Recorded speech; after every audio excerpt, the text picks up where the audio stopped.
Ya pemirsa, Anda kembali di catatan demokrasi spesial launching TV Pemilu. Kita akan kemudian hadirkan sejumlah elit partai politik yang akan menjadi peserta pemilu di 2024. Kita akan tanya dan juga minta komitmennya bagaimana kemudian nanti bisa menjaga marwah demokrasi kita tanpa kemudian meninggalkan berbagai residu polarisasi di pemilu 2024. Langsung saja, tanpa berlama-lama kalau gitu saya ingin memperkenalkan terlebih dahulu sejumlah narasumber kita yang sudah hadir di meja catatan demokrasi. Langsung saja kami perkenalkan ada Bapak Erlangga Hartarto, Ketua Umum Partai Golkar. Selamat malam. Luar biasa, saya tentu ingin ucapkan dulu terima kasih yang sebesar-besarnya di tengah kesibukan, padat sekali jadwal G20, APEC, dan juga berbagai hal lainnya. Pak Erlangga, terima kasih banyak sudah hadir. Dan juga kita kemudian kenalkan juga tentu tak asing bagi kita semua, Agus Harimurti Yudhoyono, Ketua Umum Partai Demokrat. Terima kasih sudah hadir juga pada malam hari ini. Terima kasih banyak dan juga kita ingin perkenalkan juga tentunya yang warna jasnya paling menyala. Nah ini dia Mas Hasto. Terima kasih banyak sudah hadir pada malam hari ini. Sekjen PD Perjuangan Hasto Kristianto. Terima kasih banyak. Kemudian kami juga ingin perkenalkan juga tentunya pada malam hari ini Mas Habibur Rahman, Wakil Ketua Umum Partai Gerindra. Dan juga tentunya sudah hadir bersama kita ada Bapak Ahmad Syaihu, Presiden PKS. Yang sudah senyum-senyum dari tadi bersama saya di sini, tentu langsung saja kalau gitu kita panggil. Ini dia Bapak Jody G. Plate, Sekjen Partai Nasdem. Waduh. Artinya apa itu Pak? Boleh digunakan mikrofonnya? Artinya dengan penuh cinta menyongsong pemilu dan melaksanakan pemilu. Luar biasa. Oke, sesuai janji kita tadi bahwa saya ingatkan saya hari ini tidak sendirian, bukan lagi bersama Andromeda Mercury karena ada host tamu suhu saya lebih ganteng daripada Andro Mercury. Kalau gitu langsung saja kita panggil, ini dia Zainal Arifin Mohtar, pakar hukum tata negara. Apa kabar? Alhamdulillah. Luar biasa. Biasanya lari maraton, hari ini kita akan lari nanya-nanya. Nanya-nanya aja. Jadi kita akan bahas secara kompleks ya mengenai pemilu 2024 ya Mas. Iya, saya kira karena ada banyak faktor ya pemilu ya, dan pemilunya ada pemilu secara umum, ada pemilu legislatif itu sendiri, ada pemilu presiden dan ada pemilu kepala daerah tentu saja ya. Dan juga berbagai permasalahan dalamnya. Kalau gitu langsung saja, Oke. boleh? Akan kita gali-gali dari sejumlah elit partai politik yang ada, Mas Uceng. Kalau begitu kami persilahkan kepada host tamu terlebih dahulu. Saya serahkan tampuk kepemimpinan Andromeda Mercury. Terima kasih. Barangkali ini yang pertama ya, kalau kita bicara soal pemilu, Ya. tentu saja persoalan terbesar selalu adalah soal money politics. Kalau kita bicara soal money politics, Mbak Aya, kita paham bahwa Indonesia menempati posisi yang cukup bermasalah dengan money politics. Misalnya kalau dalam kita baca surveinya Mas Burhan atau risetnya Mas Burhan, Burhanuddin Muhtadi, dia mengatakan Indonesia punya problem money politics yang terburuk, ya, termasuk nomor 3 di dunia setelah Benin dan Uganda. Nah, mungkin pertanyaan pertama kita mau tanyakan atau kita mau gali pendapatnya dari partai terbesar di Indonesia, 2 partai terbesar di Indonesia ya. Tentu saja ada Pak Erlangga Hartarto dan ada Pak Hasto. Saya mulai dari Ketua Umum Partai Golkar dulu. Silakan Pak Erlangga. Apa sih pandangan Bapak soal money politics yang di Indonesia, dan kira-kira sebagai ketua partai, salah satu partai yang terbesar di Republik ini, apa yang mungkin dilakukan untuk kemudian mengeliminasi atau kemudian mengecilkan faktor-faktor itu? Karena kami juga ada datanya, nanti akan kami tayangkan juga di layar. Silakan Pak Erlangga. Ya, pertama tentu pada kesempatan ini Partai Golkar mengucapkan turut berduka cita atas saudara-saudara kita yang terkena gempa di Cianjur. Dan yang kedua terkait dengan yang ditanyakan, pertama politik itu harus membawa kesejahteraan.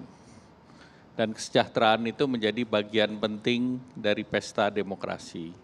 Nah, kesejahteraan itu dapat dilakukan dalam berbagai kegiatan yang dalam bentuk untuk sosialisasi, bahkan juga dalam bentuk kampanye. Nah, tentu money politik itu bukan sesuatu hal yang baik untuk pemilu kita. Namun program kesejahteraan ataupun kegiatan-kegiatan yang terkait dengan kesejahteraan itu sangat diperlukan di berbagai negara. Bukan hanya eksklusif di Indonesia, kita memonitor ada pemilu yang baru saja sedang berlangsung di Malaysia, kemudian di berbagai negara lain di ASEAN. Nah itu bentuknya bisa juga dalam bentuk program-program. Jadi itulah yang didorong oleh Partai Golkar, bahwa kita harus berpemilu secara lebih cerdas, di mana program kesejahteraan itu adalah program yang sifatnya jangka panjang, yang bisa dinikmati masyarakat apabila memilih partai tertentu. Kalau itu melakukan politik yang transaksional, ya lunas di tempat. Jadi ini apa bukan janji Partai Golkar, Pak? Partai Golkar selalu mengutamakan untuk program calegnya yang masih melakukan itu Ya. apa Arahan kira-kira? tegas. Akan tegas, arahan tegas apa? Partai Golkar jelas bahwa pemilu itu untuk membawa kesejahteraan.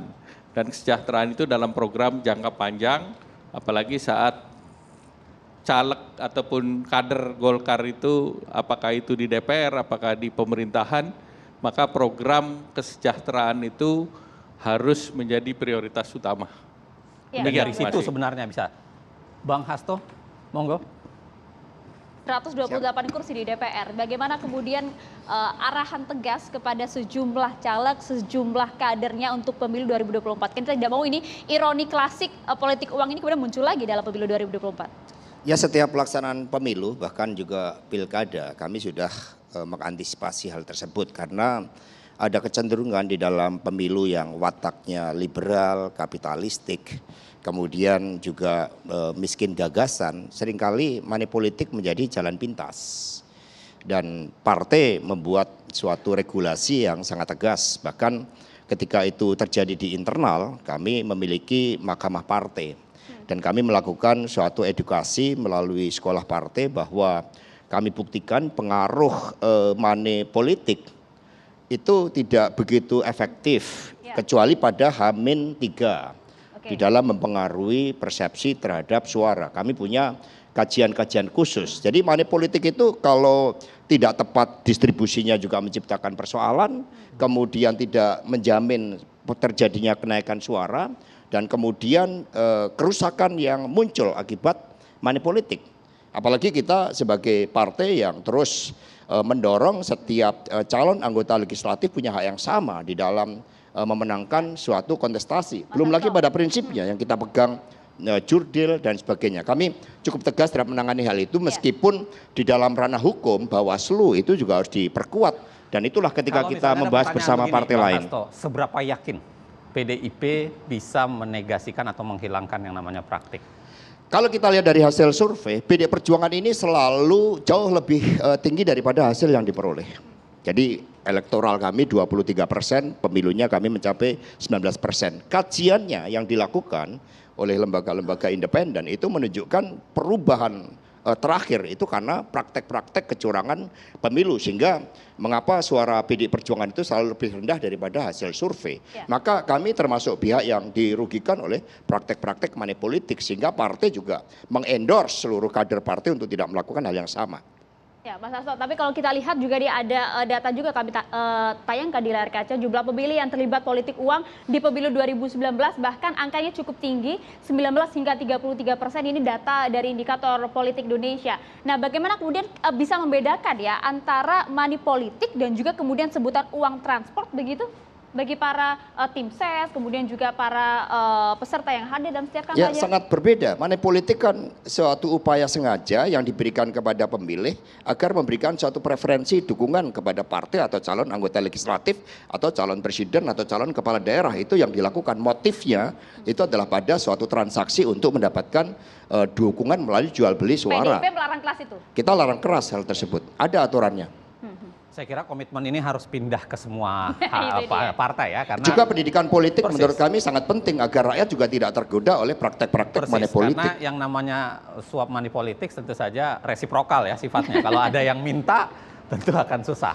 Dan kalau ada kesempatan itu dia ya. Kita coba ingin tanya juga kepada sejumlah elit partai lainnya yang ada di sini. penasaran juga sebenarnya kalau berbicara mengenai money politik tadi sudah dibahas, tapi juga yang kemudian cukup kentara pada pemilu 2019 adalah bagaimana kemudian polarisasi juga kemudian muncul di sana, intoleransi, bahkan kami juga memiliki politik identitas salah satunya. politik identitas di sana karena ada data yang kemudian juga dikeluarkan. Ini dia kami hadirkan data dari Bawaslu bahwa paling tidak kemudian kasus politik uang pemilu 2019 yang putus di pengadilan ada sebanyak 67 kasus. Belum lagi kemudian politik identitas.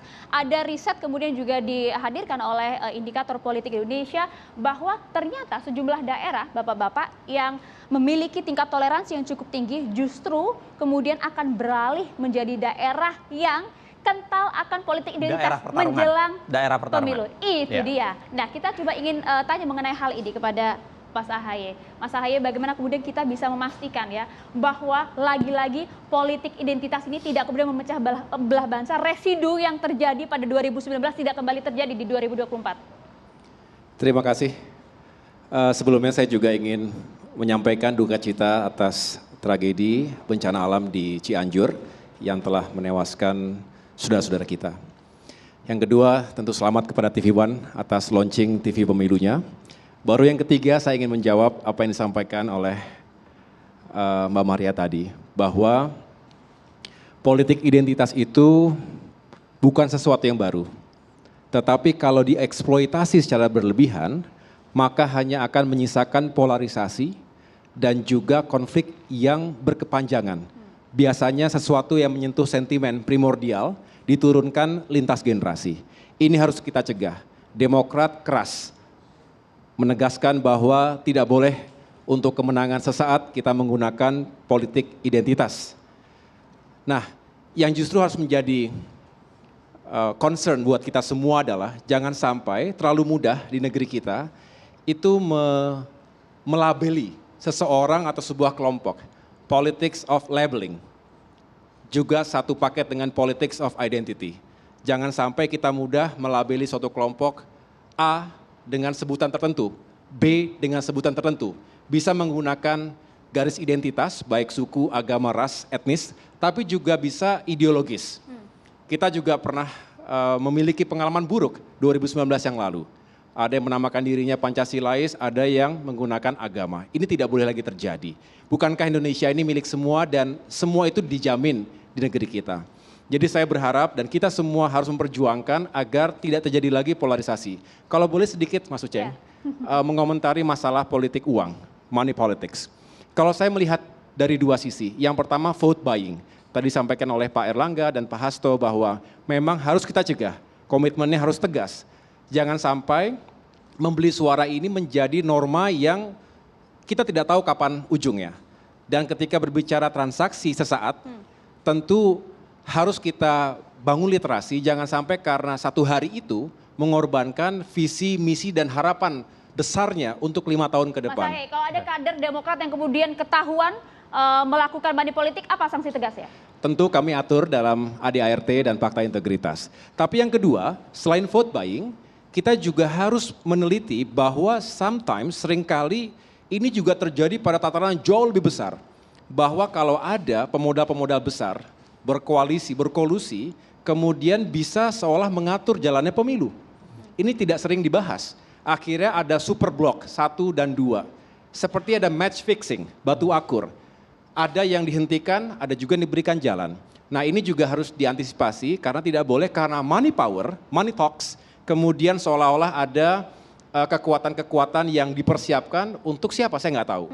Oleh karena itu marilah demokrasi kita jaga, pemilu jangan sampai kemudian tersekat-sekat oleh uang, dan baik untuk vote buying. Komitmen semua ya. Harus menjadi komitmen semua. Bukan sekedar partai, penyelenggara, pemerintah. Penyelenggara DPR, tadi kita dengar Pak Menko Polhukam, kemudian juga Ketua KPU dan Ketua Bawaslu, saya pikir kita semua satu paket dalam semangatnya menjaga demokrasi dan menjaga pemilu yang bermartabat. Soalan politik identitas, Bang Ahaye. Kira-kira apa sih sebagai partai Demokrat, tentu ya jualannya kan memang kalau bukan nasionalisme ya pasti agamis ya, religiositas. Apa yang menjadi kira-kira kiat partai, apa yang mau dilakukan oleh partai untuk meredam politik identitas itu, bukan hanya di lapangan pertarungan pemilunya, tetapi kan juga yang biasanya sangat riuh itu di media sosial. Apa kira-kira? Betul, Mas Uceng, bahwa kami sendiri jati dirinya adalah nasionalis religius, itu Ya. yang pertama. Yang jelas ada manifesto dan aturan yang mengikat kami agar tidak keluar dari garis itu. Dan yang jelas benar sekali bahwa literasi edukasi politik itu harus dari rumah tangga partai sendiri. Dari kader-kader utama yang diteruskan sampai dengan lapisan konstituen dan jaringan-jaringan yang lain. Oleh karena itu penting jika kita juga turut mendisiplinkan narasi di media sosial. Kalau media konvensional termasuk TV One tentu ada checks and balance-nya, ada auditnya. Tetapi media sosial ini lebih rimba raya.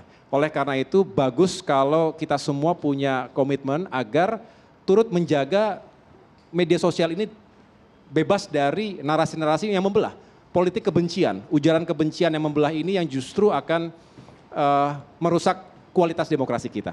Iya, berbicara mengenai politik identitas, saya mau ke Mas Habibur Rahman terlebih dahulu. Bagaimana kemudian ya ide Partai Gerindra bisa menyusun berbagai kiat-kiat untuk menghilangkan residu yang tertinggal pada pemilu 2019 untuk kemudian tidak terjadi lagi. Kita sudah lelah lah dengan drama perpecahan karena kalau berbicara mengenai polarisasi tidak hanya terjadi di elit ya, Mas Habib ya, tapi justru di grassroots. Ya, terima kasih.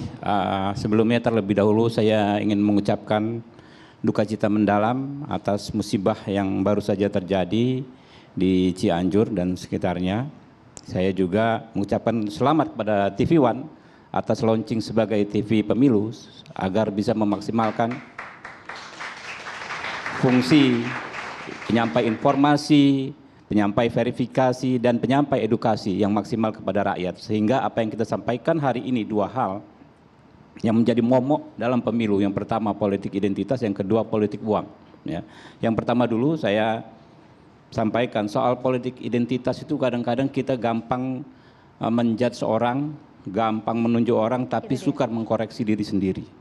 Nah itu yang diajarkan Pak Prabowo kepada kami, bahwa yang paling penting juga dari kita sendiri, ya, bahwa kontestasi pemilu ini harus dimaknai sebagai fastabiqul khairat, sebagai ajang berlomba-lomba dalam kebaikan.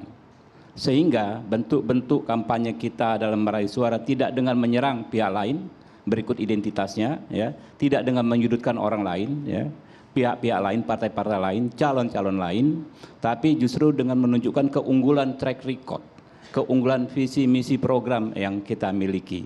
Ini berlaku secara umum baik di Pilpres, Pileg, Pilkada, atau bahkan di Pilpresnya di internal, karena kita pakai sistem proporsional terbuka, ya, di mana satu orang calon bersaing dengan calon lain dalam satu partai. Nah ini ada kaitan juga tadi dengan politik uang. Saya izin berkomentar soal politik uang. Bahwa kalau desain undang-undangnya memang kita lebih rentan terhadap politik uang. Kenapa?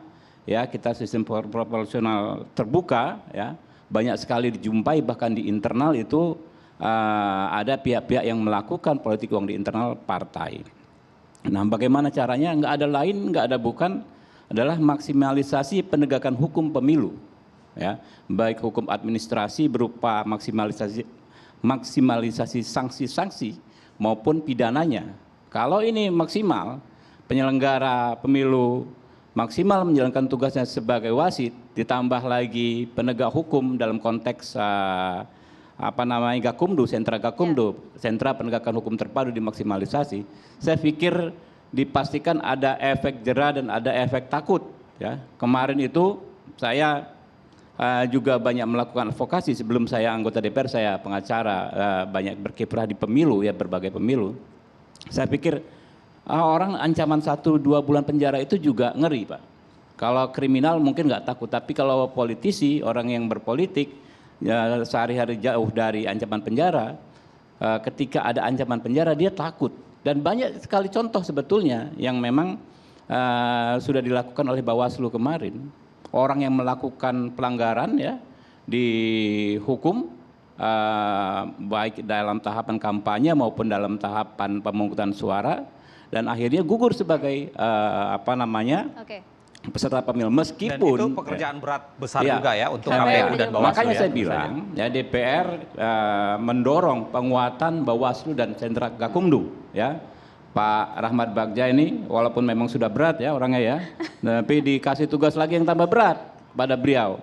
Kita tahu track record beliau ya, sudah berperiode ya dari berbagai tingkatan di penyelenggara pemilu. Ada harapan besar tentu Ya, saja ya. saya untuk semuanya ya. berharap ya, penegakan hukum